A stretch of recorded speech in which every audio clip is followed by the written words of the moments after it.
अस्सलामु अलैकुम वरहमतुल्लाहि वबरकातुहू। क्या हाल है आपकी? मैं उम्मीद करती हूँ आप सबसे और ईमान की बेहतरीन हालत में होंगे। आज हम लेसन नंबर 17 पर आ गए, यूनिट 1 के। ठीक है, 2 लेसन हमारे रह गए इंशाल्लाह, फिर उसके बाद आपका टेस्ट होगा, फिर हम आगे चलेंगे।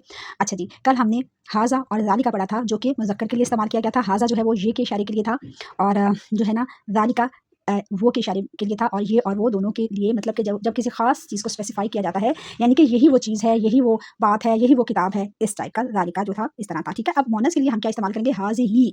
अब मोनस के लिए हमें ये बता दिया गया है कि हमने शुरू में पढ़ लिया था कि जिसके एंड पे गोलता होगी तो वो मोनस है। ठीक हो गया। अब आपने क्या करना है, ये भी आपको बता दिया गया था कि अल जब हटता है तो एंड पे क्या आ जाता है, दो पेश की तनवीन आ जाती है, या दो ज़ेर आ जाते हैं, या दो ज़बरें आ जाते हैं। ये भी सब डिटेल में था, तो आज हम जल्दी जल्दी से इनको देख लेते हैं। पहले मिसालें देखेंगे। जन्नतुन जन्नत, तज़किरात याद दहानी, सूरतुन सूरत। अच्छा, हाज़िही जन्नतुन ये जन्नत है, हाज़िही तज़किरात ये याद दहानी है, हाज़िही सूरतुन ये सूरत है।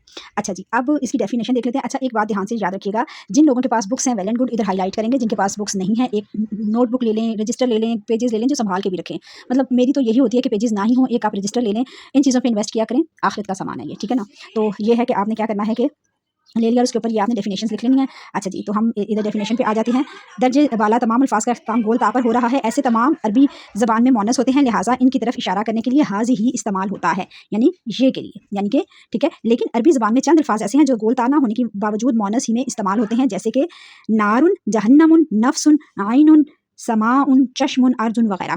ये तमाम अल्फाज जो मैंने आपको बताया, इसके अलावा भी बेशुमार अल्फाज होंगे जो कि खास मोनस के लिए है, लेकिन इनके एंड पे बोलता नहीं है। ठीक है, बस जितनी बात आपको समझाती हूँ उतना ही आप देखा करें, बहुत आसान है। मुअल्लिमुल कुरान है इस बुक का नाम, कि आप कुरान के मुअल्लिम बनने जा रहे हैं माशाल्लाह अल्हम्दुलिल्लाह।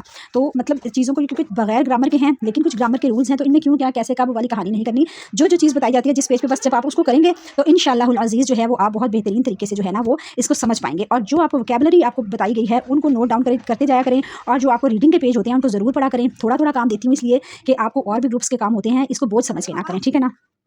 अच्छा जी, अब हम आ जाते हैं जल्दी जल्दी से उसकी तरफ, रीडिंग की तरफ। जहन्नमुन हाज़िही जहन्नमु, सॉरी जहन्नमु, हाज़िही जहन्नमु ये जहन्नुम है। नाक़ातुन हाज़िही नाक़ातुन ये ऊँटनी है।